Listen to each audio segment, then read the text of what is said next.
বাংলাদেশের বাইরে পৃথিবীর বিভিন্ন প্রান্তে যেখান থেকে চ্যানেলে দেখছেন আপনাদের সকলকে সাদর আমন্ত্রণ তৃতীয় মাত্রায় দেখবার জন্য। সাম্প্রতিক নানা বিষয় নিয়ে আলোচনার জন্য আমার সঙ্গে স্টুডিওতে রয়েছেন আমার বায় বসা আছেন বাংলাদেশের কমিউনিস্ট পার্টি সিপিবির সাধারণ সম্পাদক রুহিন হোসেন প্রিন্স এবং আমার ডানের রয়েছেন সাবেক সংসদ সদস্য এবং রাজনীতিক মোহাম্মদ গোলাম আলা রনি। তিনি লেখালেখি এবং কথাবার্তা বলেও বেশ সুখ্যাতি অর্জন করেছেন। স্বাগত আপনাদের দুজনকে তৃতীয় মাত্রায়। দুজনের কাছে আমার প্রশ্ন যে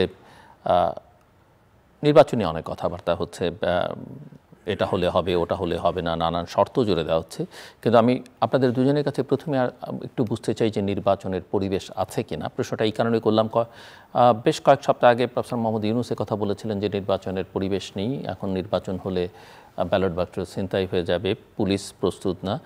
জামায়াত ইসলামীর আমিরও বলছেন যে নির্বাচনের পরিবেশ নেই এখন, কাজেই নির্বাচনের পরিবেশ তৈরির আগে নির্বাচন তো কোনোভাবেই করা সম্ভব নয়, অন্যান্য শর্তের মধ্যে যদি আমরা না উঠি। আপনারা কি মনে করেন মিস্টার রুহিন হোসেন? ধন্যবাদ আপনাকে।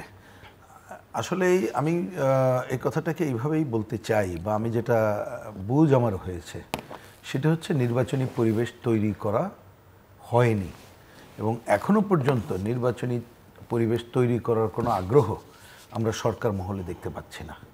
শুধু তাই না, নানা মহল থেকে নির্বাচনী পরিবেশ যাতে তৈরি না হয় সেই ধরনের পদক্ষেপ কথাবার্তাগুলোই আমার কাছে দৃশ্যমান হচ্ছে।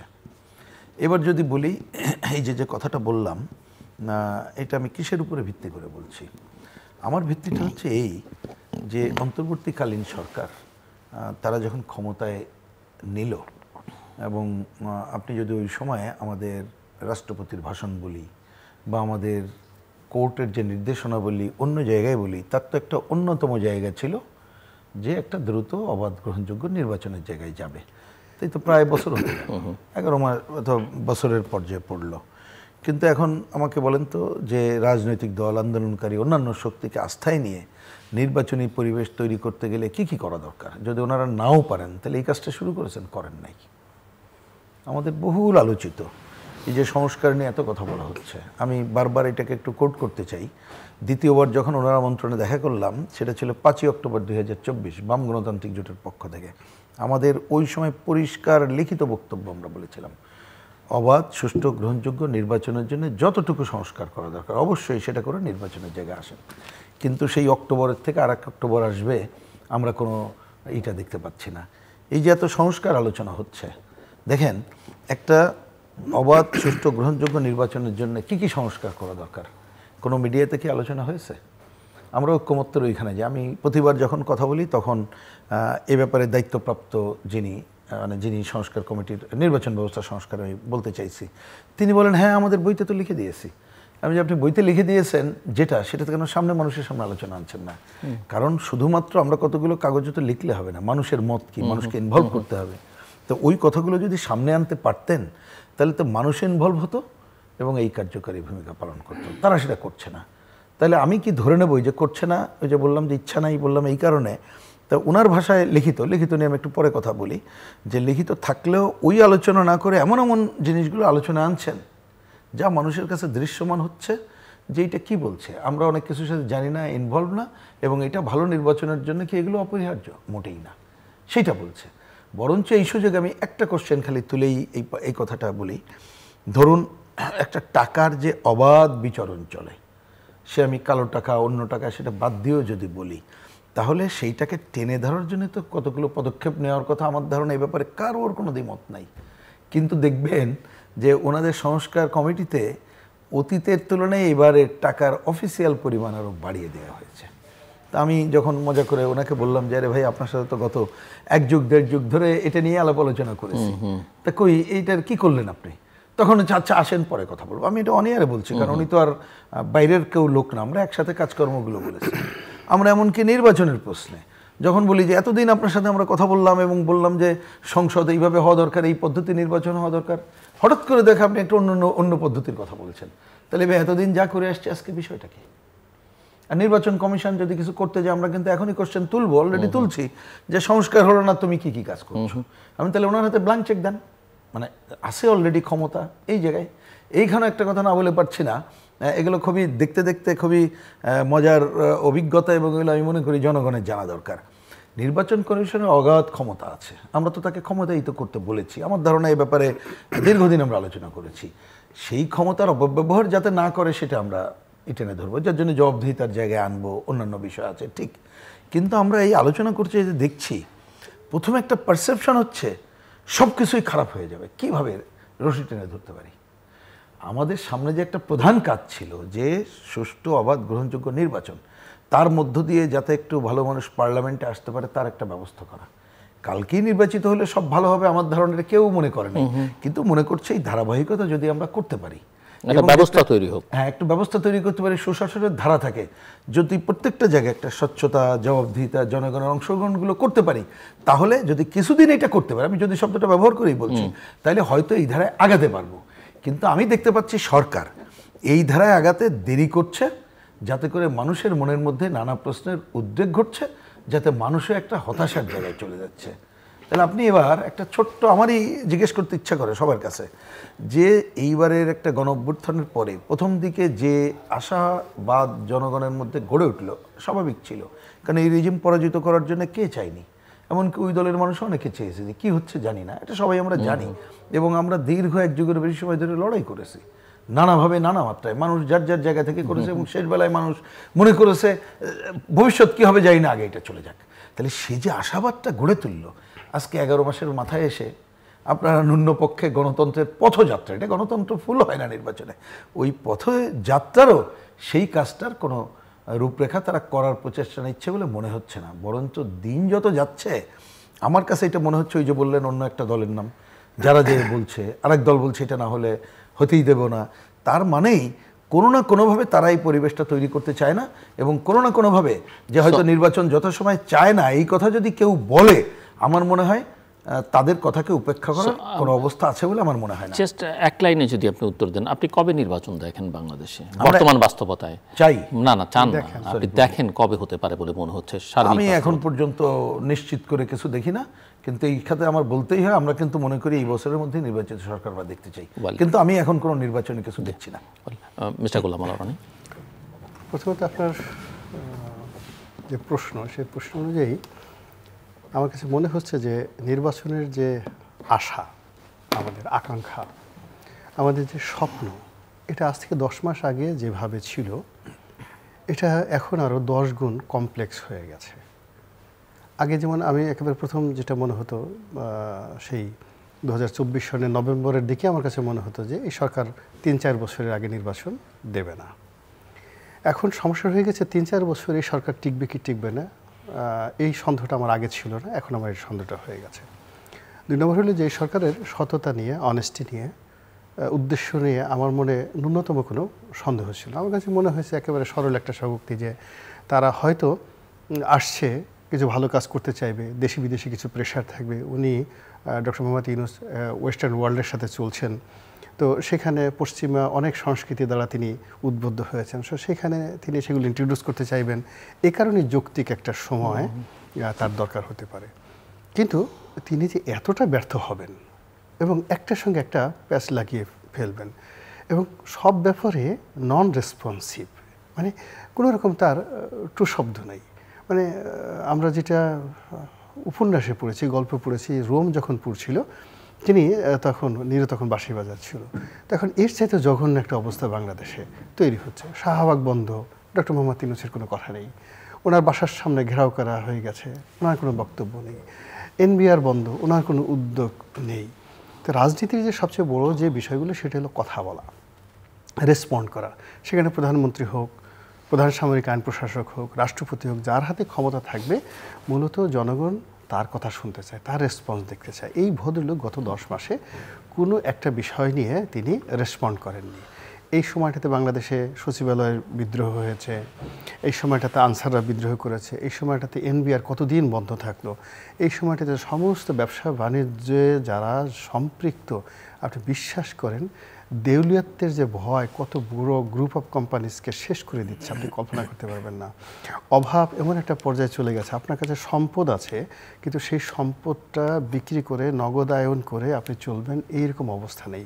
আমাদের সমাজের যে 2-3টা শ্রেণী, এলিট শ্রেণী যেটা আছে, যারা মানে অভিজাত, কখনো মানে গত 30-40 বছর যাবত যারা কার কাছে যায় নাই, করে নাই, মানে কার কাছ থেকে কোনো কিছু আশা করে নাই, এই শ্রেণীটা অস্তিত্ব শেষ হয়ে গেছে গত 10 মাসে। আমাদের মধ্যে যারা অতি ধনী হয়ে গেছিলো, যারা Mercedes Benz, BMW, Rolls Royce চালাতেন, এখন তারা মানে কিভাবে চলবেন, ভিক্ষা করে চলবেন না ঋণ করে চলবেন না কি করে চলবেন, এই আতঙ্ক সমাজের মধ্যে চলে আসছে। অর্থাৎ পুরো একটা সমাজ রাষ্ট্রের মধ্যে একটা উথাল পাথাল সব জায়গাতে চলছে। Nobody is happy. এখানে সমাজের কাঁঠাল বিক্রেতা থেকে শুরু করে রিক্সাওয়ালা থেকে শুরু করে গ্রুপ অফ কোম্পানিজের মালিক, এরপরে আপনি সরকারি কর্মকর্তা থেকে শুরু করে একেবারে পুলিশের একজন কনস্টেবল থেকে শুরু করে পুলিশের আইজি, সবার মধ্যে অভাববোধ, নিরাপত্তাহীনতা এবং ভবিষ্যৎ নিয়ে এক ধরনের আতঙ্ক। এবং যার যার অবস্থানে থেকে প্রতিটি মানুষকে মবের আতঙ্ক তাড়া করছে। আপনি চিন্তা করেন যে আমি তো মনে করেছিলাম যে মবটা বোধহয় বন্ধ হয়ে গেছে বা নিয়ন্ত্রণ হয়ে গেছে, কিন্তু সাম্প্রতিক সময় দেখলাম যে এই যে কয়েকটা থানা আক্রমণ হলো, তারপরে খুলনার মতো একটা শহরে সেখানে একজন মেট্রোপলিটন পুলিশ কমিশনারের কার্যালয় সেখানে তালা দিয়ে দেওয়া হলো। এবং চট্টগ্রাম বিশ্ববিদ্যালয়ের যিনি ভাইস চ্যান্সেলর হয়েছেন, অ্যাজ এ অধ্যাপক হিসেবে তিনি খুবই নামকরা একজন অধ্যাপক। আমি মনে করি যে এই সময়টাতে যেই কজন বাংলাদেশের দৃশ্যত পোশাক আশাক শিক্ষা দীক্ষায় একজন নামকরা অধ্যাপক, তার মধ্যে চট্টগ্রাম বিশ্ববিদ্যালয়ের ভাইস চ্যান্সেলর একজন অন্যতম প্রধানতম ব্যক্তি। তো তার মতো লোক যে অপমানিত হলেন, লাঞ্ছিত হলেন এবং তাকে যেভাবে মব তৈরি করা হলো, এটা আসলে মানে আমার কাছে মনে হচ্ছে যে 10 মাস আগের যে পরিস্থিতি তার চেয়ে আরও বেশি খারাপ হয়ে গেছে। 2 নম্বর হলো যে 10 মাসে ডক্টর মোহাম্মদ ইউনূস তার যে অভিজ্ঞতা হওয়া দরকার ছিল, তার প্রতি যে নির্ভরতার দরকার ছিল এবং তাকে যতটা প্রফেশনাল ওয়েতে রাষ্ট্র পরিচালনার ক্ষেত্রে তার যতটা দক্ষতা প্রদর্শন করা উচিত ছিল, পুরো জিনিসটাতেই তিনি এলোমেলো করে ফেলেছেন। এখন তিনি কি বলছেন তিনি নিজেও জানেন না। আমি তো এখন পর্যন্ত ওনার একটা কথা বুঝতে পারিনি।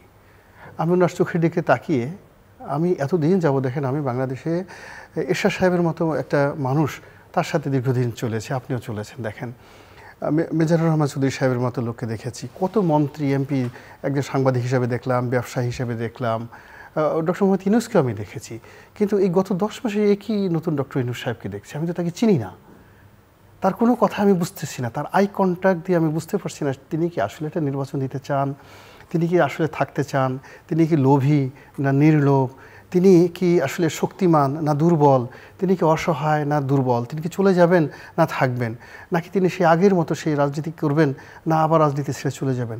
এই যে দেখেন আমার মতো একটা জায়গাতে বসে, ইট মিনস মানে গত 10 মাসে আমি মানসিকভাবে আপনি নির্বাচনের পরিবেশ নিয়ে আমরা নির্বাচন তো পরের ব্যাপার। ফার্স্ট হলো যে আমি নির্বাচন তো পরের ব্যাপার। আমি আগে যেটা বললাম যে একজন রিক্সাওয়ালা সে কালকে স্বপ্ন দেখতে পাচ্ছে না, একজন গ্রুপ অফ ইন্ডাস্ট্রি যার কোম্পানিতে 50,000 লোক চাকরি করছে সে বেঁচে থাকার কোনো আগ্রহ পাচ্ছে না, একজন ব্যাংকার সে একটা ব্যাংকের মালিক, সে তার ব্যাংকটা বেঁচে থাকবে কিনা সে জানে না। আপনি নির্বাচন দেখছেন না? নির্বাচন তো প্রশ্নই আসে না। আমি তো আমার যে নিজের অস্তিত্ব, আমার যে টিকে থাকা। কবে দেখেন আপনি নির্বাচন? আমি পুরো আমাদের জাতিসত্তা, আমাদের ভৌগোলিক যে অখণ্ডতা, আমাদের জাতিসত্তা ভৌগোলিক অখণ্ডতা, আমাদের যে রাজনৈতিক চরিত্র, এই পুরোটাই বোধহয় আমার কাছে মনে হচ্ছে পাল্টে যাচ্ছে এই সময়টাতে। এবং এর সাথে মানে ঘটনা হলো যে আপনি দেখেন আমরা 3-4টে বিষয় নিয়ে বিতর্ক করতাম। সেটা হলো যে কেউ ধর্মভিত্তিক রাজনীতি করতেন একটা গ্রুপ, আরেকটা হলো বাঙালি জাতীয়তাবাদ, আরেকটা হলো বাংলাদেশের জাতীয়তাবাদ। এখন সব বাদ, এখন এই জিনিসগুলো বিতর্কের মধ্যেই নেই। তাহলে রাজনীতির যে নীতি এবং আদর্শ নেই। এখন আপনি রাষ্ট্রের পক্ষ থেকে কে ওই যে উপদেষ্টা তারাও বলল আমাদের মানচিত্র পরিবর্তন হয়ে যেতে পারে, কে যেন একদিন বলল, ক্যান ইউ ইমাজিন? সঙ্গে সঙ্গে তো ওই যে বলেছে এই কথা অ্যারেস্ট হওয়া উচিত, তার সাথে সাথে এই ধরনের কথা তো ঠিক না, এই কথাগুলো তো শুনতে হচ্ছে। আমাদের দেশে এখানে এই মানবিক করিডোরের কথা বলা হচ্ছে, চট্টগ্রাম বন্দর বিদেশিদের সাথে ডিপি ওয়ার্ল্ডের সাথে যখন দেওয়া হচ্ছে, এর জন্য স্বয়ং মন্ত্রী যিনি আছেন তিনি বলতেছেন যে এখন এত বড় বড় কথা বলতেছেন, তখন তো বলেন নাই, তখন যে রেলের ট্রানজিট দেওয়া হয়েছে তখন আপনার কোথায় ছিলেন বলেন তো? ব্রিগেডিয়ার শাখাওয়াতের মতো আমরা যারা মিডিয়া বান্ধব মনে করি, এবং ওই যখন তার মন্ত্রিত্ব চলে গেল স্বরাষ্ট্র মন্ত্রণালয় থেকে অন্য জায়গায় নিয়ে গেল, আমরা সবাই বিরোধিতা করেছি। তো তার মতো মানুষ একই ভাষায় কথা বলছেন। এই 10 মাস আগে তো ব্রিগেডিয়ার শাখাওয়াত এমন ছিলেন না। হ্যাঁ, তিনি যেখানে তার মতো করে কথা বলবেন। আবার এই যে একটা রাষ্ট্রীয় সংস্থা, চট্টগ্রাম বন্দরের মতো একটা কমপ্লেক্স জায়গা, আমি এই বন্দরের অপারেশনের সাথে গত 30 বছর যাবৎ জড়িত। আমাদের মধ্যে পলিটিশিয়ানদের মধ্যে বোধহয় সাফির হোসেন চৌধুরী, সালাউদ্দিন কাদের চৌধুরী এরকম 2-1 আছেন যারা আমার মতো এরকম, সাদাত হোসেন সেলিম আছেন, অল্প কয়েকজনকে চট্টগ্রাম বন্দরের সাথে জড়িত। চট্টগ্রাম বন্দরের জন্য অপারেশনের জন্য নৌবাহিনী নিয়োগ করা হচ্ছে। এটা যে একটা কত বড়, এই বাহিনীটাকে শেষ করে দেবে। এখানে পরতে পরতে দুর্নীতি, পরতে পরতে অন্যায়, পরতে পরতে কনফরমাইজ। এখন এখানে কোনো কমান্ড থাকবে না। নৌবাহিনী একটা কমান্ডিং ফোর্স, সে গিয়ে যখন দেখা যাচ্ছে যে বাম পকেটে 200 টাকা ঢুকিয়ে দিতেছে, একটা লেবারের সঙ্গে তার মামা, লেবার একজন ব্রিগেডিয়ারকে বলতেছে মামা আসেন, কী অবস্থা আসেন। আর একজনে দেখা যাচ্ছে বন্দরের মধ্যে নেমে যে বিয়ার খেয়ে সে এসে কাজ করতেছে, সে বিয়ার খেয়ে একজন কমোডরের সাথে সে গলাগলি ধরে হাঁটতেছে। এটা চট্টগ্রাম বন্দরের ব্যবস্থা। আমরা তো একটা বাহিনীকে শেষ করতে যাচ্ছি। এমনকি আমি প্রথম থেকে যে চট্টগ্রাম বন্দরের চেয়ারম্যান পদে নৌবাহিনীর কর্মকর্তাদেরকে নিয়োগ দেয়, ইটস এ রং ডিসিশন। এটা কখনো কোনো দেশে নাই। তো সেখানে এই সরকারের আমলে ভালো কিছু তো হচ্ছে না। সেখানে প্রত্যেকটা জায়গাতে আমাদের যে পিলারগুলো রয়েছে, রাষ্ট্রের যে পিলারগুলো, সে তো পিলার ধরে টান দিয়েছে, প্রত্যেকটা পিলার ধরে টান দিয়েছে। নির্বাচন ইলেকশন এগুলো তো অনেক ব্যাপার, বোঝা গেছে আপনারা দেখেন না, কিন্তু আপনারা দুজনই সেই অর্থে দেখছেন না। কিন্তু আমার পরের প্রশ্নগুলো নির্বাচনের সঙ্গে সম্পর্কিত। সবচেয়ে বড় বিতর্ক যেটা আলোচনার মধ্যে আছে যে আমাদের যে এক্সিস্টিং নির্বাচনী ব্যবস্থা, first pass the post system, সেটা না পিআর সিস্টেমের মধ্যে আমরা যাবো, এটা একটা বিতর্ক দেখতে পাচ্ছি। এবং আপনারা লক্ষ্য করবেন যে জুলাই সনদ নিয়ে কথা হচ্ছে, জুলাই মাসে আমরা কথা বলছি। এনসিপি প্রধান ইতিমধ্যেই বলেছেন যে জুলাই সনদ, আমরা যদিও জানি না সনদে কি থাকবে, সনদ বাস্তবায়ন না হলে নির্বাচন হবে না। আরও অনেক শর্ত দিচ্ছেন, আগে স্থানীয় সরকারের নির্বাচনের কথাও কেউ বলছেন, জামাত সহ সব। একটু মিস্টার রহিম হোসেন প্রিন্স আপনার কাছ থেকে শুনতে চাই। আচ্ছা, আমি ওই দুইটা বিষয়ে যাওয়ার আগে ছোট্ট একটু মন্তব্য করি, কারণ আমি গোলাম মাওলা রনির কথা মনোযোগ দিয়ে শুনছিলাম। উনি তো স্পষ্ট করে অনেক দিন ধরেই উনি বলেনও, অতীতেও বলেছেন, এখনও বলছেন। আমি খালি এই যে উনি যে আলোচনাটা করেছেন ওর সাথে একটু ছোট্ট কথা, খালি ওনার কথা শুনতে মনে হচ্ছিল যে অতীতে দেখবেন যে এই যে মবের কথা উঠলো, ঠিক আছে, মব একটা খারাপ জিনিস, এরকমই না পারলেও এটা বলা হচ্ছিল। আমি রিসেন্টলি দেখছি এটাকে একটা হালাল করার চেষ্টা করা হচ্ছে ভীষণভাবে। এটার বিরোধিতা করা মানেই হচ্ছে ট্যাগ লাগিয়ে দেওয়া হচ্ছে। তার মানে এইটা হচ্ছে কোনো একটা হীন উদ্দেশ্য, চরিতার্থ অতীতে করার জন্য ব্যবহার করা হয়েছে, আগামীতে করার জন্য ব্যবহার করা হবে, এবং তার জন্য একটা দায় মুক্তির কথা বলা হচ্ছে। আর ব্যাখ্যার দরকার নেই, নিশ্চয়ই আমি এই প্রশ্নে যাচ্ছি। আর একটা জিনিস এটা বিশেষভাবে লক্ষণীয়, সেটা হচ্ছে অতীত দিনে যে আপনি দেখবেন যে আন্দোলন সংগ্রাম নানা গোষ্ঠী তারা করে, আমরা জানি, বিরোধিতা নানাভাবে হয়। এইবার সরকার রিসেন্টলি একটা অদ্ভুত জিনিস বোধহয় তারা আবিষ্কার করছে। তারা কোনো দিকে কানও শুনবে না, চোখ বন্ধ করে থাকবে, যে যা খুশি করবে, কিন্তু তার উদ্দেশ্য সে বাস্তবায়ন করে চলে যাবে। আপনি প্রত্যেকটা ঘটনায় দেখতে পারেন। আমি সময়ের জন্য ওইদিকে যাচ্ছি না, সে আপনি রাজস্ব বোর্ডের কাছ থেকে শুরু কোনো জায়গায় দেখেন। এমনকি এটা আমি একটু অন এয়ার ওটা বলতে চাই, এই যে আমরা তো একটা রোড মার্চ করলাম, এবং বন্দর কর্তৃপক্ষ দক্ষতার সাথে দুর্নীতিমুক্তভাবে পরিচালনা করা হোক, এটা আমাদের দাবি। এবং এটা রাষ্ট্রীয় জায়গায় রেখে করা হোক, বিদেশের কোনো কোম্পানিকে লিজ দেওয়া হোক, এটা আমরা চাই না।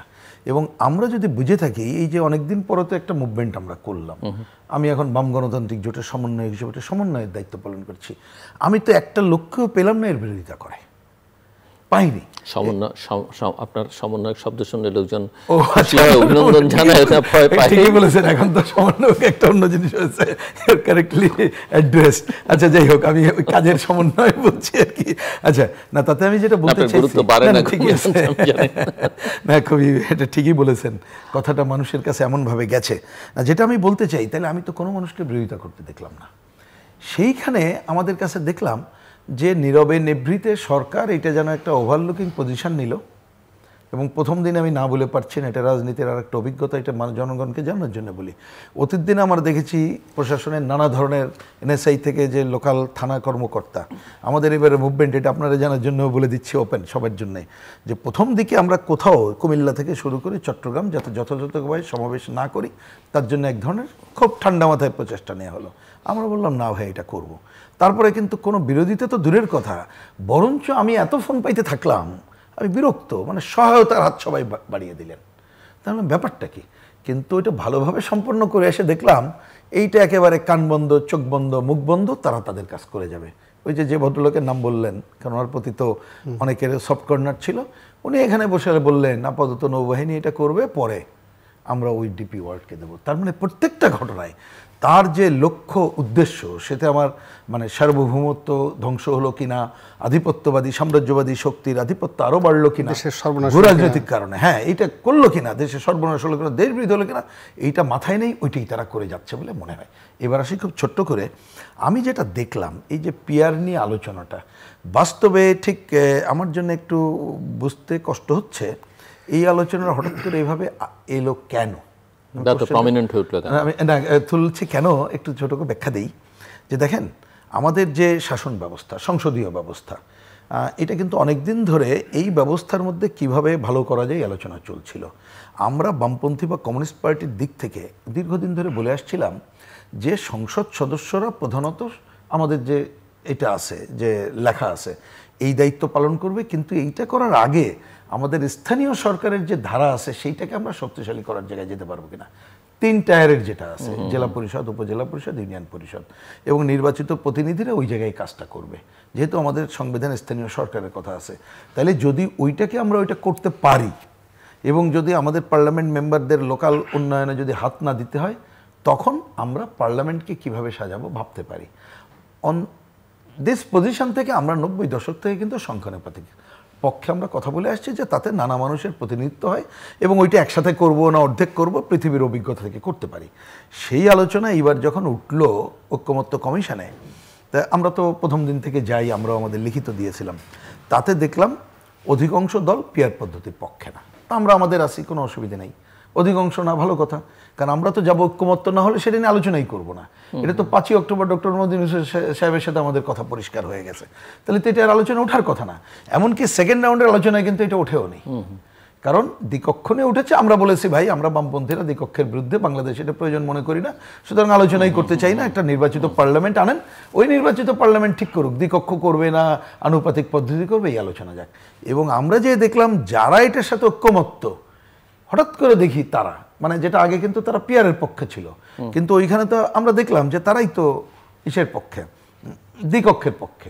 দ্বিকক্ষের যে উচ্চকক্ষ পিয়ার হবে কি হবে না, এটা একটা আলোচনায় অবসান হয় নাই, কিন্তু তারপরে দেখলাম তারাই আলোচনাটা করেছে। কিন্তু আমি ঠিক জানি না যে এটা কেন, কি কারণে করলো। বিএনপি অবশ্য বলছে অন্য কথা, কিন্তু আমরা মনে করি যে এইটা যার যার পজিশন আছে, নির্বাচিত পার্লামেন্টে এই ধারায় আগে যাক, এটা এখন আলোচনা করে এটাকে অন্য মাত্রা চলে আসে, একটু ভুল মেসেজ যায়, এটা করার দরকার। আমাদের পজিশন আমাদের কাছে থাকবে, এটাই করবো। আর ওইটা এক কথাই বলে দিই, জুলাই সনদ নিয়ে আমি জানি না, এই যে আমরা যে ঐক্যমত্য যে আলোচনায় যাই, হ্যাঁ একটা দায়িত্বশীল রাজনৈতিক দল, আমাদের কথাগুলো মানুষের সামনে যে আসে, সেটা না হলে অনেকে বলবে যে আপনাদের কথা তো কি জানি না, এই জন্য হয়তো যাচ্ছি। কিন্তু ওনারাও তো এখনও আমাদেরকে পরিষ্কার বলেন নাই যে আদৌ জুলাই সনদ নামে কি করতে চাইছেন। সুতরাং যেটা জানি না মন্তব্য করা উচিত না, কিন্তু আমি ছোট করে যদি এইটুকু বলতে চাই, যে আলোচনাগুলো ওনারা তুলেছেন সে ব্যাপারে আমাদের প্রধান উপদেষ্টার বক্তব্য অনুযায়ী যদি এটা হয়, এই আলোচনার সাথে আমরা যেটা 100% সবাই একমত হব, সেইটা নিয়ে যদি কোনো জয়েন্ট ডিক্লারেশন হয়, হতে পারে, এটা কোনো আমাদের কোনো সমস্যা না।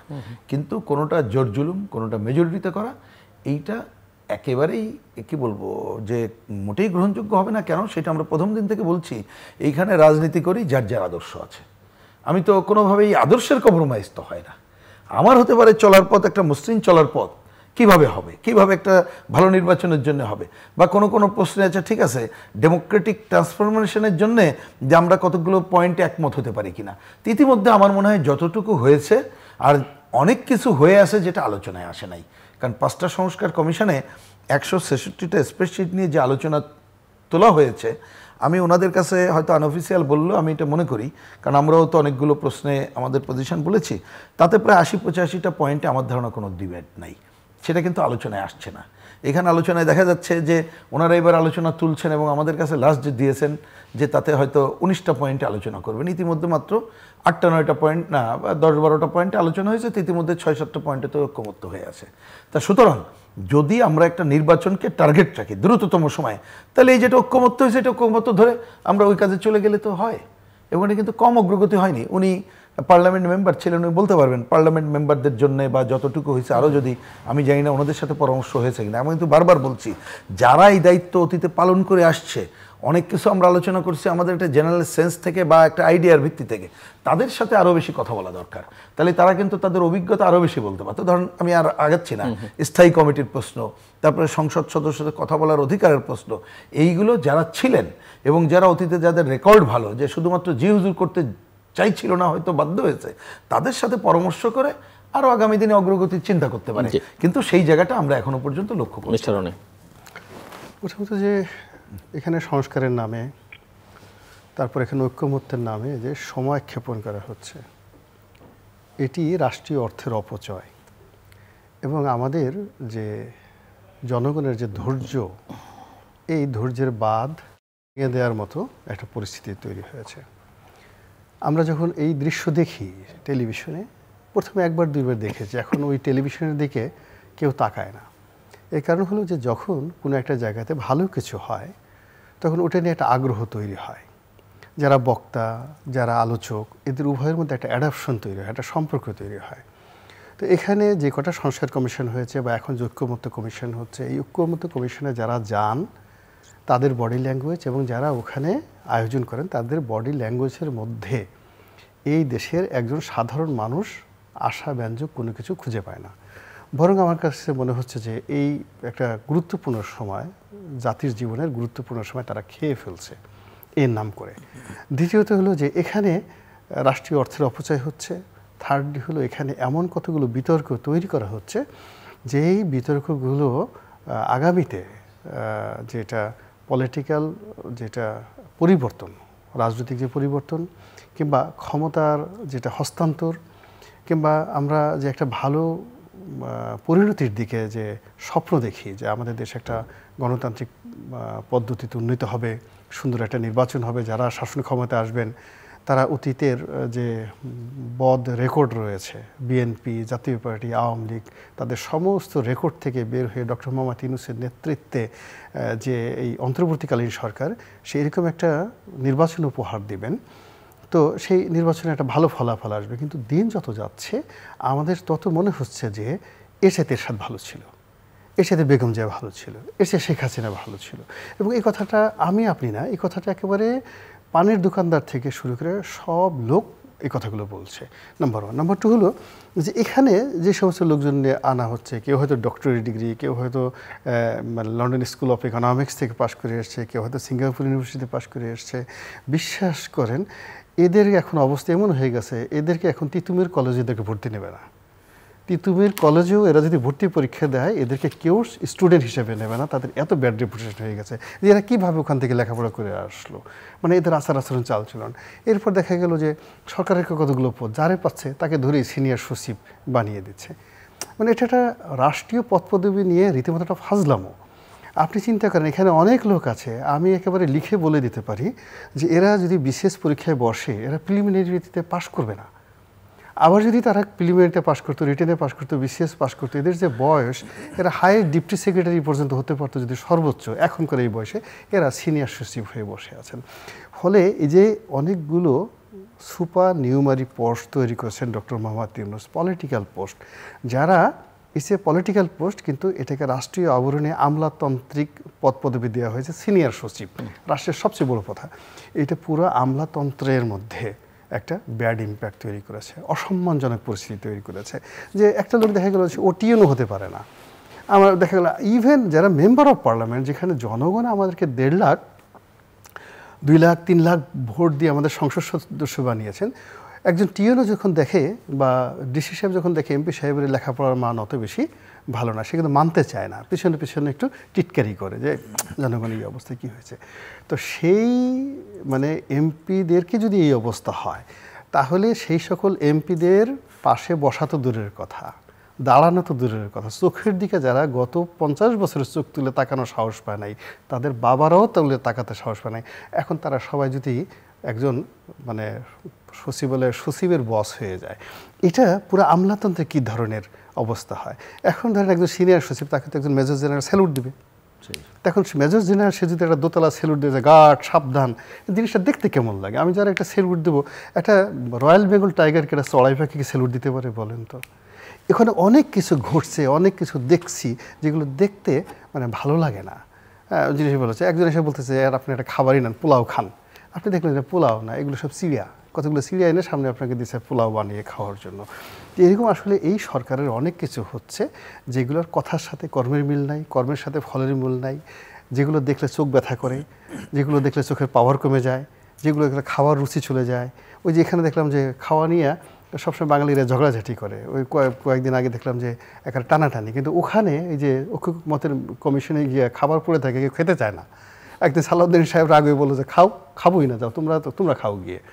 তো যেখানে বাঙালি বিয়ে বাড়িতে বিয়ে ভেঙে যায় ঠিক মতো একটা মুরগির রান্না দেওয়ার কারণে, খাসির মাংসটা চর্বি কম হলে কেন, মিষ্টি কম হলে কেন বিয়ে ভেঙে যায়, সেখানে তাদের প্রতি মানুষের কতটা বিরক্তি যে সেখানে রাজকীয় খাবার, ওটা তো শাহী খাবার, যে সোনারগাঁ শেরাটন থেকে 5 স্টার মানের শাহী খাবার দাবার ওখানে আনা হয়, সেই খাবার খাওয়ার মতো রুচি ওখানে যারা যায় তাদের নাই। আপনি বুঝতে পারছেন ব্যাপারটা? তো ওখানে গিয়ে এখন যে অবস্থা হয়ে গেছে যে বিএনপির জন্য আসলে এখন একটা গলায় দড়ি দেওয়ার মতো অবস্থা হয়ে গেছে। আমি বিএনপির একজন ক্ষুদ্র কর্মী, ওখানে গিয়ে জনাব সালাউদ্দিন সাহেব বা অন্যান্য যারা গেছেন বিভিন্ন সময়টাতে, তাদের যে দুর্দশা আমি দেখি, আমার ভাগ্য ভালো, আমাকে যদি ওখানে পাঠানো হয়তো আমি বোধহয় এতদিন ইঁদুরের বিষ খেয়ে মারা যেতাম। আমার এছাড়া কোনো উপায় ছিল না। ওখানে গিয়ে এরকম একটা পরিস্থিতি তৈরি হয়।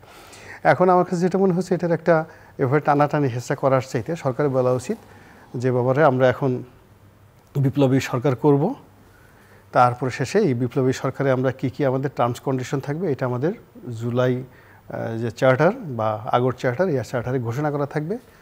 তোমরা পারলে মানো, না পারলে আমাদেরকে ঠেলা দাও, দেখি তোমরা কি করতে পারো।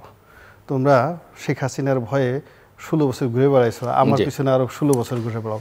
এই ব্যাপারটা স্ট্রেট ফরওয়ার্ডভাবে যদি বলা হয় তাহলে এটা বিএনপির জন্য ভালো, অন্যান্য সবার জন্য ভালো। কিন্তু আদারওয়াইজ এভাবে টানাটানি যদি হয়ে যায় না, আরো দুর্গন্ধ ছড়াতে থাকবে। এখন একটা একটু বর্তমান বাস্তবতায় অপ্রিয় বা অপ্রীতিকর প্রসঙ্গ আলোচনার মধ্যে আনতে চাই, কিন্তু রাজনীতির আলোচনায় রাজনীতির ছাত্র হিসেবে এবং আপনাদের মতো রাজনীতিবিদদের সঙ্গে বহু বছর ধরে ছাত্র জীবন থেকে মেলামেশার কারণে আমার মনে হয় এটা আলোচনা করা দরকার। আমার প্রশ্নটা একদম পরিষ্কার হাইপোথেটিক্যাল প্রশ্ন। আমরা জানি যে আওয়ামী লীগকে তার কার্যক্রম নিষিদ্ধ করা হয়েছে, তার নিবন্ধনকে স্থগিত করা হয়েছে। আওয়ামী লীগ যদি কোনো কারণে ইলেকশন করতে পারে বা করে, ইলেকশন করলে কার লাভ কার ক্ষতি? আওয়ামী লীগের লাভ ক্ষতির হিসাবটা আমরা বাদী যদি রাখি, অন্যান্য যারা প্লেয়ার আছে, ধরেন বিএনপি একটা বড় প্লেয়ার, জামাত, এনসিপি, অন্যান্য ইসলামিক দলগুলো, বামপন্থী সংগঠনগুলো এবং সুইং ভোটারেরও একটা হিসাব নিকাশ আছে, তারা কোন দিকে ঝুঁকবে না ঝুঁকবে, সব মিলিয়ে আমি একটু আপনাদের দুজনের অ্যানালাইসিসটা বুঝতে চাই যে ধরা যাক আওয়ামী লীগ নির্বাচন করলো, তাতে কার লাভ কার ক্ষতি, আর না করলেও, কারণ ওই আলোচনা করলেই আসলে বোঝা যাবে আওয়ামী লীগ নির্বাচনের বাইরে থাকলে বাকি স্টেক হোল্ডার বা বাকি প্লেয়ারদের লাভ ক্ষতি কী। মিস্টার রহিম হোসেন প্রেস, না অঙ্কের হিসাবে আমি জাস্ট, আপনি হাইপোথেটিক্যালি বলছেন, হ্যাঁ অঙ্কের হিসাব সেটা একটা অন্য ধরনের বিবেচনা হয়তো করতে পারে। অঙ্কের হিসাব, সাইকোলজিক্যাল হিসাব নিকাশ আছে ভোটারদের। তো হাইপোথেটিক্যাল বলছেন এবং অঙ্কের হিসাব বলতে চান, কখন নির্বাচন তার উপরে কিন্তু একটা নির্ভর করবে। Diplomatic answer. না আমি বলছি তাই ছাড়া তো আমি মনে করি যে একটা তাহলে আপনি এইভাবে বলেন নির্বাচন বেশি দেরিতে হলে আমি বলছি, আমি আসছি নিকট ভবিষ্যতে হলে এরকম হবে। যে প্রথমে একটু বলে নেওয়া ভালো না, এটা হয় কি যে যারা শ্রোতা, মানে আপনি যেভাবে কথা বলেছেন একটা তার স্ট্যান্ডার্ডের উপরে দাঁড়াই তো সবাই বিবেচনা করে, নাহলে প্রথমে ভুল বোঝাবুঝি হয়ে যাবে। আমার বিবেচনা মনে হবে যে না আওয়ামী লীগ তাহলে অংশগ্রহণ করছে বা আমরা আনতে চাই কিনা, মানে মানে হ্যাঁ, কিন্তু ওই হাইপোথেটিক্যাল তো বোঝে না, তো এই জন্য আমি কথাগুলো একটু ভেঙেই বলছি। ওইটা আবার বুঝলেও এটা আবার 75 যার যাবে না, এখানে আমি পতনের পরে এখনো বাম রাজনীতি করতেছেন আর পাবলিক হাইপোথেটিক্যাল। আমি না, আমি অন্য দর্শকদের, সাধারণ দর্শকদের বলছি। প্রথম পয়েন্ট হচ্ছে, আমি এখনো পর্যন্ত অ্যাকচুয়ালি কোনো ওই তাদের নির্বাচনে আসার কোনো পরিবেশ পরিস্থিতিটা দেখি না, এটা বলে নেওয়া ভালো। এই কারণ আমরা আওয়ামী লীগকে যতটুকু বুঝি, উনি তো খালি রাজনীতির মানুষ না, এ ব্যাপারে নানা ধরনের গবেষণার কাজ আছে। যে ধরেন ইউনূস সাহেব তিনি থাকলে, সেই নির্বাচন করলে, শেখ হাসিনা এই দলের স্টিল প্রধান, তিনি নির্বাচনে এসে কাউকে বৈধতা দেবেন, এটা কি মনে করার কোনো কারণ আছে? আমি অন্তত পক্ষে একটা রাজনৈতিক কর্মী হিসেবে বুঝি। আমি বলছি এখানে দুটো হিসাব, একটা হচ্ছে যে আওয়ামী লীগের নির্বাচন করতে বাধা নেই, সে নির্বাচন করতে পারলো না, আসলো না, সেটা হলো একটা কথা। আরেকটা হিসাব হচ্ছে যে আপনি আওয়ামী লীগকে নির্বাচন করতেই দিলেন না, আইনতভাবে সে কোনোভাবেই নির্বাচন আসতে পারে। আমরা অবশ্য বিচারের প্রসঙ্গ, বিচার তো আমরা চাই, সবার বিচার চাই। সেটাই না, ঠিকই আছে আপনি যেটা বলছেন। এই না, আমি বললাম যে আমি কোনো সম্ভাবনা দেখি না। তারপরে বুঝি আপনি এবার আসি যে নির্বাচন যদি যত দ্রুততর সময় হবে, তত যদি কোনোভাবে তাদেরকে নিয়ে আসা হয়ে থাকে, আমি দেখি তার ভোটের পার্সেন্টেজ যতটুকু থাকবে, যদি নির্বাচন ডিলে হয় এবং আসে, তার ভোটের পার্সেন্টেজ বাড়বে।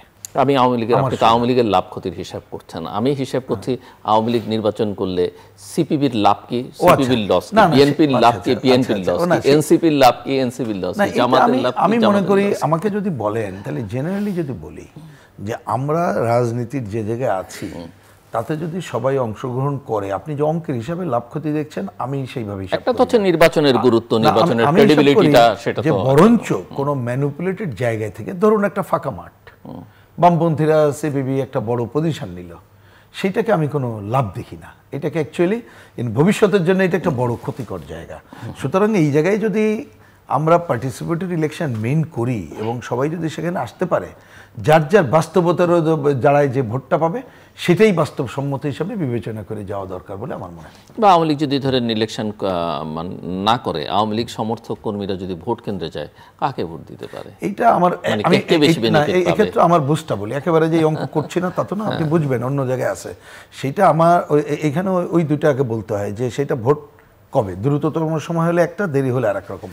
তবে এখন যেটা আমরা দেখতে পাই, অতীতের অভিজ্ঞতা বা যতটুকু আমরা এখন দেখছি, তারা বিভিন্ন জায়গায় টিকে থাকার জন্যে যদি কোনো গ্রুপের উপরে ভর করে থাকে, যদি মনে করে যে তাকেই জিতিয়ে আনা আমার টিকে থাকার জন্য উপযুক্ত, তখন সেই কাজ করবে। সেটা কোথায় জামাত হবে না বিএনপি হবে, সেটা কিন্তু প্রধান হয়ে দাঁড়াবে।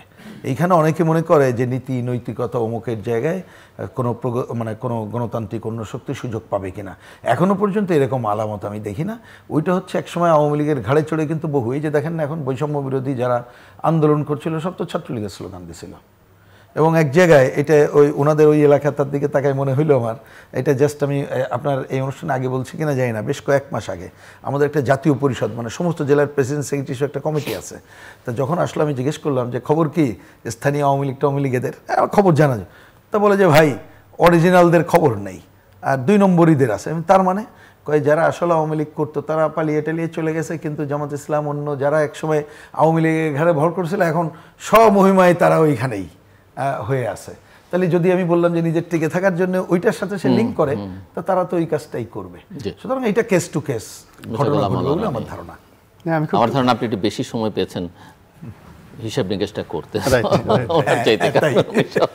আমি দুটো পয়েন্ট বলতে চাই যে ডক্টর মোহাম্মদ ইউনূস যেভাবে 8 তারিখে প্যারিস থেকে এসে ক্ষমতার মসনদে বসেছেন, একটা নতুন ইতিহাস তৈরি হয়েছে।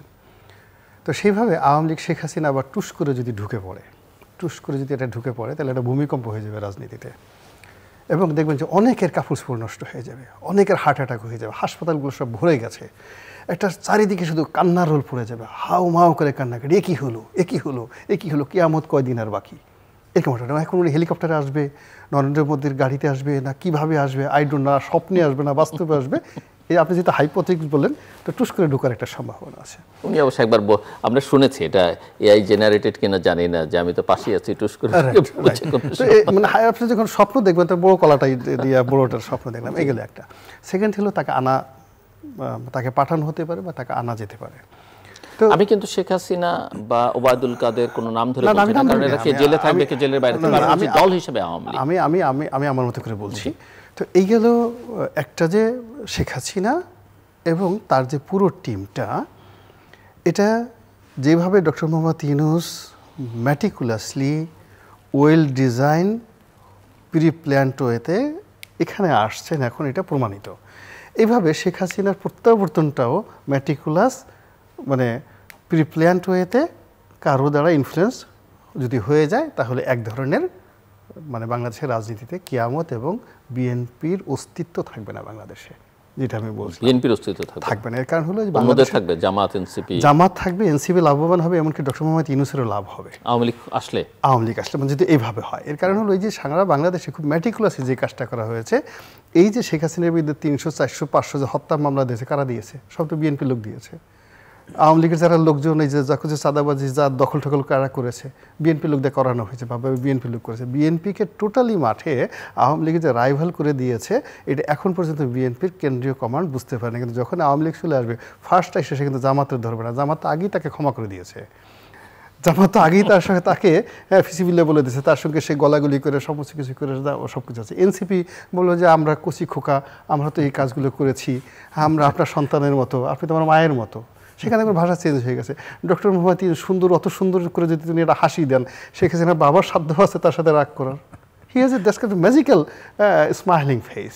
তো এটা একটা নতুন, এবং সবচেয়ে বড় ব্যাপার হলো ডিপ স্টেটের একটা মানে মানে terrorism, counter terrorism, intelligence, counter intelligence থাকে। দেখবেন যে এই মুহূর্তে যারা শেখ হাসিনাকে সবচেয়ে বেশি গালাগালি করছে দেশে এবং দেশের বাইরে, যারা সবচেয়ে বেশি ভারতকে গালাগালি করছে, মোদিকে গালাগালি করছে দেশে এবং দেশের বাইরে, তারা যে মোদির লোক না, শেখ হাসিনার লোক না, এইটা আপনি বুকে হাত দিয়ে বলতে পারেন না। এটাই হলো যাকে বলা হয় ইন্টেলিজেন্সের একটা নিয়ম।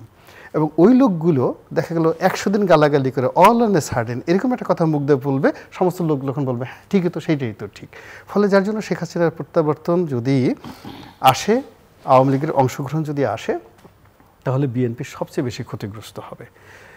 আর যদি লাভ হয় ভবিষ্যতে, যদি দুটো ফর্মেট হলো শেখ হাসিনা উইথ শেখ হাসিনা আওয়ামী লীগ, আর উইদাউট শেখ হাসিনা শেখ পরিবার, রিফাইন্ড মানে মনে করেন ধরেন একটা আওয়ামী লীগ হলো বাংলাদেশে, সেটা যে কোনো একটা লোকের নেতৃত্বে। এবং সেক্ষেত্রেও এনসিপি, জামাত এবং ডক্টর মোহাম্মদ ইউনূস তাদের লাভ হবে এবং বিএনপি ক্ষতিগ্রস্ত হবে। এবং এটাই হলো ম্যাথ এবং আফটার ম্যাথ, এর বাইরে আমি অন্য কোনো কিছু দেখছি না। সো আমি যদি আপনার কাছে একটু বুঝতে চাই যে জুলাই আগস্ট এখানে ওই যে ন্যাশনাল চার্টার, জুলাই চার্টার এগুলো হবার কথা, এবং এক ধরনের বিভাজন বিভেদ আমরা লক্ষ্য করছি। আপনি জুলাই আগস্টে কি মনে করেন? শেষ পর্যন্ত এই জুলাই আগস্ট মাস দুটো অনেকেই মনে করেন খুবই সিগনিফিক্যান্ট মান্থ এবং টার্নিং পয়েন্ট হয়ে দাঁড়াতে পারে বাংলাদেশের রাজনীতির জন্য। মানে ঘোষণা দিয়ে কখনো মারামারি করা যায় না, মানে ঘোষণা দিয়ে কখনো মারামারি করা যায় না, প্রকৃতির একটা খেলা খেলে। জুলাই আগস্ট এমনি যেহেতু আমাদের দেশে বেশ কয়েকবার অনেক দুর্ঘটনা ঘটেছে, এটা আকাশের গ্রহ নক্ষত্র বৃহস্পতির অনেক খেলাধুলা থাকে। এখন শেখ হাসিনার পতন কেন জুলাই মাসেই আগস্ট মাসেই হতে হবে, বঙ্গবন্ধুর পতন কেন এই আগস্ট মাসে হতে হবে, যার জন্য এখানে জুলাই আগস্টকে নিয়ে এই ধরনের একটা প্রাকৃতিক আতঙ্ক তো সবার মধ্যেই আছে। এই গেল এক। 2 নম্বর হলো যে যেখান থেকে মানুষের উত্থান হয় ওখানেই পতন হয়। আপনি দেখেন যে শেখ হাসিনার খুব একটা তেলে ঝুলে একটা ভাবসাব ছিল, তার মানে সেই বিদেশে গেলে এসেই তার একটা সাংবাদিক সম্মেলন করতে হবে, সব কিছু ইত্যাদি করতে হবে, এবং ওই জায়গাতেই তার পতন হয়েছে। এখন এই যে জুলাই এবং আগস্টের মাধ্যমে এই ডক্টর মোহাম্মদ ইউনূস এবং বর্তমান সরকারের যে উত্থান হয়েছে, ফলে এই জুলাই আগস্টেই তাদের পতন হবে। এই বছর হোক, তারপরের বছর হোক, তারপরের বছর হোক, এটা আপনি লিখে রাখেন। এটা হলো প্রকৃতি, যেখানে যার উত্থান সেখানে তার পতন। ওই যেমন বলে না, কবরে রাখার সময় মিনহা খালাকনাকুম ওয়া ফিহা নুইদুকুম ওয়া মিনহা নুখরিজুকুম তারাতান উখরা। হে মানুষ, তোমাকে মাটি থেকে তৈরি করা হয়েছিল, আবার এই মাটির মধ্যেই তোমাকে ঢুকিয়ে দেওয়া হলো, আবার যখন প্রয়োজন হবে এই মাটি থেকে তোলা হবে। ফলে এই জুলাইতে যার উত্থান হয়েছে, আগস্টে যার উত্থান হয়েছে, এইখানে তার পতন হবে। এটা হলো প্রকৃতির নিয়ম। ফলে এটা নিয়ে ওনাদের একটা টেনশন আছে, চিন্তার কারণ আছে। কিন্তু এইটা নিয়ে যে এই যে যেটা জুলাই আগস্টের যে চার্টারের কথা যা কিছু বলা হচ্ছে, এটা হয়তো 2024 সনে সম্ভব ছিল, 2025 সনে এটা কিছুই হবে না। যেমন দেখা গেল যে সময়টাতে 32 নম্বর ভাঙা হয়েছে, যে সময়তে গণভবন ভাঙা হয়েছে, গণভবন যেদিন ভেঙেছে তার অর্ধেক শক্তি প্রয়োগ করলে ওই দিন বঙ্গভবন ভাঙা হয়ে যেত, কিন্তু পরবর্তী কিন্তু বঙ্গভবন ভাঙা যায়নি। ফলে গত বছর 2024 সনের জুলাই আগস্টের যে চার্টার বা যে স্বপ্নটা বলা হচ্ছে যে শহীদ মিনারে গিয়ে একটা নতুন বিপ্লবী সরকার, এটা একেবারে শুয়ের পিছন দিয়ে একটা উট ঢোকা যতটা খুব সহজ ব্যাপার, তার সেটা কঠিন ব্যাপার আমার কাছে এটা এই সময়টাতে মনে হচ্ছে। ফলে এটা নিয়ে আমার কোনো টেনশন নেই। আমি এখানে ভয় পাচ্ছি প্রকৃতিকে, যে তোমার যেখান থেকে শুরু সেখানে তোমার শেষ হয়ে যাবে। এখন কিভাবে শেষ হবে? শেখ হাসিনা যেমন শেষ হয়েছে, সেখানে এই বিদেশে যেতে ঘন ঘন। ডক্টর মোহাম্মদ ইউনূসের সবচেয়ে বড় দুর্বলতা কি? তার দুর্বলতা হলো সে সবসময় মানুষকে দেখিয়েছে যে সারা দুনিয়া তার বন্ধু। অমুক প্রেসিডেন্ট তার বন্ধু, অমুক লোক তার কথাবার্তা শুনে। এখন ওই জায়গা থেকে তার যে কোঅপারেশনের পরিবর্তে যখন ডিসকোঅপারেশনটা শুরু হয়ে যাবে, এবং এটা আলটিমেটলি শুরু হয়ে গেছে। আপনি দেখেন বাংলাদেশে এই যে একটা জাতিসংঘের মানবাধিকার কমিশনের একটা অফিস করা হচ্ছে, ভালো কথা। এখন এটা যে বুমেরাং হবে এটা তো আমরা বুঝতে পারছি আমাদের জন্য, কারণ এটা এসে প্রথমে যে কাজটা করবে যে এই যে জুলাই আগস্ট মাসে যে হত্যাকাণ্ডগুলো হয়েছে সেগুলো সব তারা করবে, এবং এগুলো করলে কাদের বিরুদ্ধে যাবে? সরকারের বিরুদ্ধে যাবে, আর্মির বিরুদ্ধে যাবে, পুরা টানাটানি। এবং এখানে এই যে এখন যে সমকামিতা নিয়ে যে সমস্ত কথা হচ্ছে, এবং যিনি দায়িত্বপূর্ণ আসছেন, যেটি বিবিসিতে পর্যন্ত রিপোর্ট হয়েছে যে বাংলাদেশের মধ্যে একটা কনজারভেটিভ সোসাইটিতে এরকম একজন সমকামী কর্মকর্তা জাতিসংঘ নিয়োগ দিচ্ছে, মূলত এই দেশকে আরও মানে এটা যেটা মানে জঙ্গি দেশ, মানে আলটিমেটলি দেখুন 3-4টা ঘটনা, মানে এই দেশের মানুষ যারা ধর্মপ্রাণ মানুষ তারা রাগ হয়ে যাবে, রাস্তায় নামবে, এরকম একটা পরিস্থিতি তৈরি হয়ে যাচ্ছে।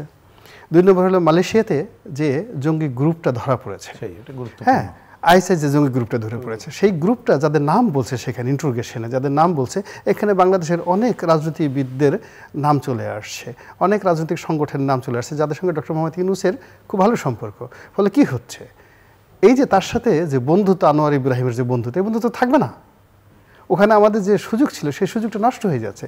যেখানে ইম্মানুয়েল ম্যাক্রোর সঙ্গে তার এত ভালো সম্পর্ক, সেই ইম্মানুয়েল ম্যাক্রোর সঙ্গে সে তো ফ্রান্সে যেতে পারেনি, সে তার সঙ্গে দেখা করতে পারেনি, সে কাতারে গিয়ে কাতারে আমিরের সঙ্গে তার বৈঠক হয়নি। অথচ আমরা তো এটা উনি প্রধানমন্ত্রী মানে উপদেষ্টা হওয়ার আগে আমরা কল্পনাই করতে পারিনি যে এটা ওনার জীবনে ঘটবে না। তো এখন ওই যে বললাম না যে বিষয়টাতে খুব বেশি দক্ষতা হয়, খুব দক্ষ সাপুড়ে, তার কিন্তু সাপের বিষয়ে সাপের কামড়ে ওই সাপুরে মরবে। যে খুব বড় হার্ট স্পেশালিস্ট, সারা জীবন মানুষের চিকিৎসা করছে, মানে করা, ওর ওই যে হার্ট অ্যাটাকে তার মারা যায়। যে লোক নিউরোলজির ডাক্তার, খুব বিখ্যাত নিউরোলজির ডাক্তার, হাজার হাজার রুগীকে ভালো করে দিয়েছে, ও সারা জীবন পাগল থাকে এবং সে শেষ পর্যন্ত পাগল হয়ে মারা যায়। এটাই যে বাংলাদেশে হাজার হাজার ঘটনা আপনি দেখবেন যে নিউরোমেডিসিনের বা নিউরোসার্জারির যে অবস্থা। এখন এখানে ডক্টর মোহাম্মদ ইউনূসের যে ভাইব, তার যে সুনাম, তার যে সুখ্যাতি, এবং যেটার ভিত্তিতে যে এখানে এসছে, ওটাই মূলত তার যে পতনের জন্য মূল কারণ হবে। এটা ভাই ভার্সু বাই ন্যাচারাল, এবং এইভাবেই পৃথিবীতে সবকিছু। না, আমরা একটা আলোচনা শেষও করে আনতে চাই সব মিলিয়ে। কি বলে, ওনার এক ধরনের অ্যানালিসিস, ওনার স্টাইল এবং অ্যানালিসিস একটা দিলেন। আমি ওইটার মধ্যে না ঢুকে শুধু এইটুকু বলতে চাই যে আসলে আপনি যেটা শুরু করেছিলেন যে প্রত্যাশার জায়গা, আমি বরাবর এটা দেখি যে এই প্রত্যাশাটা তো আমরা যেটা করি সব তো মানুষের জন্য। এবং একটা জিনিস আমি জানি না, এটা হয়তো আমার বলাটা কে কীভাবে নেবেন, আমরা যে মানুষকে একটা উন্নততর জায়গায় যদি না নিয়ে আসতে পারি, আমরা সচেতন সংগঠিত হওয়ার কথাটা বলি, সেটা তো করার জন্য দায়িত্ব পালন করতে হয়। ওইটা না আনা পর্যন্ত তো আপনি একটা উন্নত সমাজ করতে পারবেন না। আমি শব্দগুলো কালচারাল অমুক টমুক বলতে পারি, সেদিকে গেলাম না। তা সেই জায়গায় মানুষ যখন একটা আকাঙ্ক্ষা করে সে যখন এগিয়ে যায়, যখন সেই আকাঙ্ক্ষা বাধাগ্রস্ত হয়, তখন তো এটা আরও নতুন নতুন সংকট তৈরি হয়। তো বাংলাদেশ সেরকম একটা জায়গায় যাচ্ছে।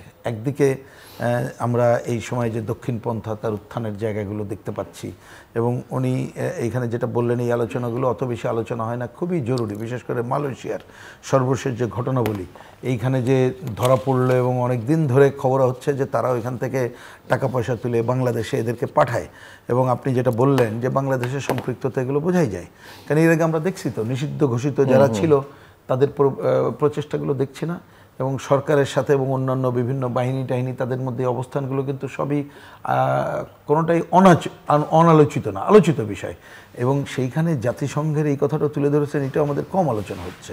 আমি দেখলাম, যদি আমি ভুল না করে থাকি, আমাদের পররাষ্ট্র সচিবকে জিজ্ঞেস করা হয়েছে তারা এখানে আসছে, এটা ভালো হবে না মন্দ হবে, তো উনি নাকি এরকমই বলছেন যে এইটা ভবিষ্যৎ বলে দেবে। মানে উনি তাহলে একটা জিনিস যদি এখানে আসে, তাহলে আমি ভালো মন্দ বিবেচনা করে আসতে হবে। এবং পৃথিবীর যেসব দেশে তারা গেছে তাদের ভূমিকাগুলো কী, কোন ধরনের দেশে গেছে, তাহলে বাংলাদেশকে তারা কোন ধরনের দেশ হিসেবে ট্রিট করছে। এবং উনি তো একটা টেকনিক্যাল সাইডটা বললেন, যাকে দায়িত্ব দিচ্ছে বাংলাদেশের মধ্যে, সেই টেকনিক্যাল বিষয়টা অনেক সময় প্রধান গুরুত্বপূর্ণ, লক্ষ লক্ষ মানুষ গুরুত্বপূর্ণ হয়ে ওঠে। ধরেন এক একজনের বিরোধিতা, আমরা এটাকে কারেক্ট মনে করছি না এক জায়গা থেকে, আর অনেকেই হয়তো অত বুদ্ধি বিবেচনা না থাকে এইটাকে ধরে এইটা জায়গায় করবে। তো এইরকম একটা এনার্কি সিচুয়েশন, ওই যে ডিপ স্টেট অনেক কথা হয়, তারা তো এটা করারও চেষ্টা করতে পারে। যেটা হোক, তাহলে বাংলাদেশকে দীর্ঘদিন ধরে আমরা যে একটা গভীরতর সংকটে ফেলতে চাই ভূ রাজনৈতিক কারণে, এটা তো সত্য, এটা তো এখন না, সেই পাকিস্তান আমল থেকে হচ্ছে। যে কোনোভাবে হোক আমরা বিভিন্ন শাসন আমল দেখেছি, শাসন আমলের ত্রুটি বিচ্যুতি থাকতে পারে, কিন্তু আমরা এক ধরনের কিন্তু একটু রক্ষা করে চলছিলাম, এটা তো সত্য। কিন্তু এখন দেখছি সেইটাকে যেন একেবারেই উন্মুক্ত করার জায়গায় যাচ্ছে, এবং বাংলাদেশ যদি সেই পর্বে যায় তাহলে আমরা আজকে গণতন্ত্র, এই যে জুলাই আগস্ট মাস যে কোটা বিরোধী বৈষম্যহীনতার কথা বলা হয়েছে, গণতন্ত্র আলোচনার মধ্যে থাকলো না, বৈষম্যহীন তো আলোচনার একদিনও টেবিলে আসলো না, কোটা নিয়ে তো কোনো আলোচনাই হলো না, মানে বৈষম্যের আলোচনা আসলো না, বরঞ্চ এই যে সাম্রাজ্যবাদী আধিপত্যবাদী শক্তি অন্য বাংলাদেশকে একটা যে খুব খারাপ জায়গায় নিয়ে গেলে আমাদের পুরো দেশের মানুষ আমরা দীর্ঘমেয়াদী একটা সংকটে পড়ে যেতে পারি। তা আমার মনে হয় সেই সংকট থেকে উত্তরণের জন্য এখনও সময় আছে। আমরা এটা চাইবো যে এই অন্তর্বর্তীকালীন সরকার, রাজনৈতিক দল এবং যারা একটু বুদ্ধ মানুষ বলবো, সচেতন মানুষ, আমাদের নিজেদের কণ্ঠ আরও বেশি সোচ্চার করার কোনো বিকল্প আছে বলে আমাদের কাছে মনে হচ্ছে না। মিস্টার রনি, আর কিছু যোগ করবেন? না, আমার এখানে শুধু বক্তব্যটা হলো যে আল্লাহ যাদের হাতে ক্ষমতা আছেন, আল্লাহ তাদেরকে হেদায়েত দান করুন, আর আমাদের যে জনগণ যারা আছেন তাদেরকে সচেতনতা দান করুন। এবং আমরা এই মুহূর্তে যে নিরাপত্তাহীনতায় ভুগছি, এটা আমাদের জীবনের, জাতীয় জীবনের সবচেয়ে একটা বড় সমস্যা। আর প্রতিটা মানুষের মধ্যে যে মবের আতঙ্ক ঢুকেছে, এই মবের আতঙ্কের কারণে আমরা যার যার অবস্থানে ঠিকমতো চিন্তা করতে পারছি না, কথা বলতে পারছি না, কাজ করতে পারছি না। ফলে আমাদের পেশা, মন, মানসিকতা, রুচি, আভিজাত্য, চরিত্র প্রত্যেকটার যে সূচক, সেই সূচকে বিশ্ব মানব হিসেবে মানুষের যে স্ট্যান্ডার্ড থাকা দরকার, সেই স্ট্যান্ডার্ডের দিকে আমরা ক্রমশ সাবস্ট্যান্ডার্ড হয়ে যাচ্ছি। গত 10 মাসে আমরা 2 লাইন ভালো কবিতা লিখতে পারিনি, একটা স্লোগান তৈরি হয়নি, একটা চিত্রশিল্পী তৈরি হয়নি। তো এই জায়গাগুলোতে যে একটা অশনির সংকেত, একটা পার্মানেন্টলি আমরা একটা বিরাট জাহিলিয়াতের দিকে চলে যাচ্ছি। এবং আমাদের যে মূল ধারার যে রাজনৈতিক যে দলগুলো, এই দলগুলো দেখা গেল শত নির্যাতনের মধ্যে, আওয়ামী লীগের জমানাতে প্রচণ্ড নির্যাতন হয়েছে। আমার উপরে আওয়ামী লীগ সরকার যে ত্রিমুখী, আমার পরিবার শেষ করে দেওয়া, আমার ক্যারেক্টার অ্যাসাসিনেশন, আমার ব্যবসা বাণিজ্য সব কিছু, এত কিছু করার পর রাত্রি 12টা-1টার সময় আমি সেই 5ই আগস্ট রাত্রে আমি ঘুরে বেড়াইছি, আমার কিন্তু মনের মধ্যে কোনো ভয় ছিল না।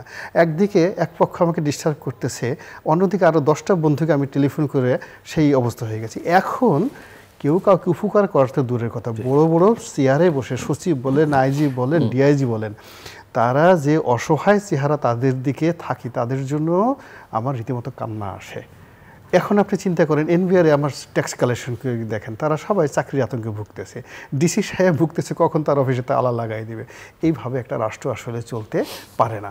এই জায়গা থেকে আমাদেরকে যত দ্রুতটা সম্ভব এখান থেকে বের হয়ে আসতে হবে, এবং এই কাজটি এখানে এই যে যারা কাজ করছে তাদের দিকে তাকাতে হবে না। এদেশে যারা মূল রাজনৈতিক দল, যারা লিডার্স, তাদেরকে সত্য কথাটা বলতে হবে, সাহস করে এবং রুখে দাঁড়াতে হবে। এবং একটা সেকেন্ড যদি তাদের জীবন থেকে সময় চলে যায়, তাদের প্রত্যেকটাকে এটার দায় মেটাতে হবে। এই যে এখন ওখানে গিয়ে যে পোলাও কর্মা খাচ্ছে, 2 দিন পরে সেই কথা বলবে, ওই সুযোগ তাদের হবে না। তার আগে আগামীকাল তারা যে কথাটা বলবে, সেই কথাটা আজকেই তাদের বলা উচিত।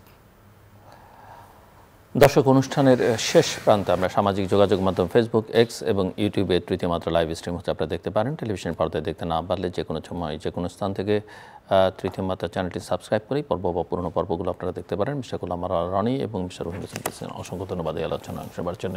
আমরা অতিথিদের কথা ধার করেই বলি যে সময় বহিয়া যায়। আসলে বাংলাদেশ এমন একটা সংকটময় জায়গায় দাঁড়িয়ে যে প্রতিটা মুহূর্ত অত্যন্ত গুরুত্বপূর্ণ, এবং বাংলাদেশের স্বাধীনতা, সার্বভৌম, নিরাপত্তা, রাজনৈতিক, অর্থনৈতিক, সামাজিক স্থিতিশীলতার জন্য নির্বাচনের কোনো বিকল্প নেই। এবং নির্বাচন যত দ্রুত হয়, যত দ্রুত, এবং বাংলাদেশের ইতিহাস বলে প্রায় 80 দিনের মধ্যেই নির্বাচন করা সম্ভব। 78 দিনে বাংলাদেশের নির্বাচন হয়েছে, এবং নির্বাচন কমিশনের যে কোনো সময় যে কোনো পরিস্থিতিতে নির্বাচন করবার প্রস্তুতি থাকাই উচিত।